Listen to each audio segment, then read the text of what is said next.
s'ils font leur service national, qui n'est pas obligatoire, moi j'ai vécu le service national obligatoire, eh bien c'est qu'ils ont la volonté de faire quelque chose et de faire quelque chose au profit de la collectivité. Et ça, c'est ce qui nous intéressait beaucoup, de façon à ce qu'il y ait échange entre nous bénévoles. Il y a 140 bénévoles à Cantine Savoyarde, et puis nos stagiaires qui sont là, on a beaucoup de stagiaires, etc. Des emplois civiques, enfin bon. Ma mission d'intérêt général, je l'ai fait à la Cantine Savoyarde. Donc je l'ai trouvée sur internet, j'ai cherché des associations et j'ai trouvé la Cantine Savoyarde. Ça m'a intriguée de ce qu'ils faisaient, tout ça. Donc j'ai commencé ma mission d'intérêt général lundi dernier. Donc là-bas, je fais tout ce qui est des collectes dans les magasins, les boulangeries. Ensuite, on a fait des services aussi. Et on fait tout ce qui est du tri, donc tout ce qui est vraiment mauvais et ce qu'on peut encore garder pour cuisiner ou pour donner. Et vraiment, ça m'a beaucoup plu parce que en fait, on voit vraiment les choses qu'il y a derrière, qu'en fait, on ne voit pas forcément quand on est habituellement.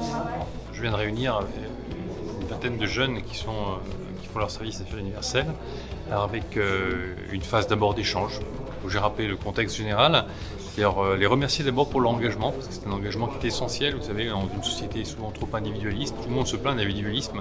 Et bien là, on a justement des personnes qui s'engagent au profit des autres, qui donnent de leur temps, des volontaires. Donc je les en ai remerciés, j'ai remis ça un petit peu en perspective. Et puis ensuite, nous avons signé des conventions, 4 conventions pour des jeunes qui sont engagés, avec différentes associations, donc par exemple la banque alimentaire, ou aussi avec une commune dans le cadre de la police municipale.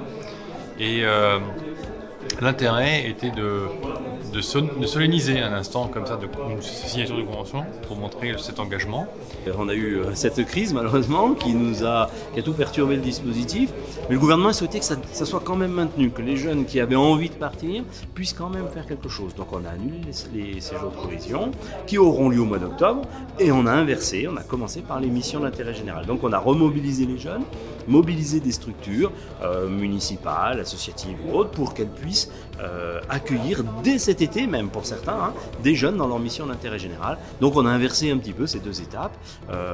Alors c'est plus compliqué parce que et puis à travers, on avait d'autres choses à penser, tout le monde, les dernières semaines, et donc le SNU était passé un peu au 2e plan, et puis là on s'est aperçu que les jeunes étaient quand même toujours là, qu'il y avait toujours des envies, qu'ils étaient toujours prêts à partir et à faire leur mission. Et puis il y a des associations, des services municipaux qui ont dit nous on est preneurs, on joue le jeu, et aujourd'hui on a vu que ça pouvait bien se marier tout ça. Je crois que c'est ça l'idée, c'est à la fois de les soutenir, mais qu'eux nous remontent un peu le moral, parce que nos clients sont un petit peu difficiles, et ça fait du bien d'avoir des jeunes qui fonctionnent bien, et ça fait plaisir. Mais je crois que c'est une excellente initiative, ce service national.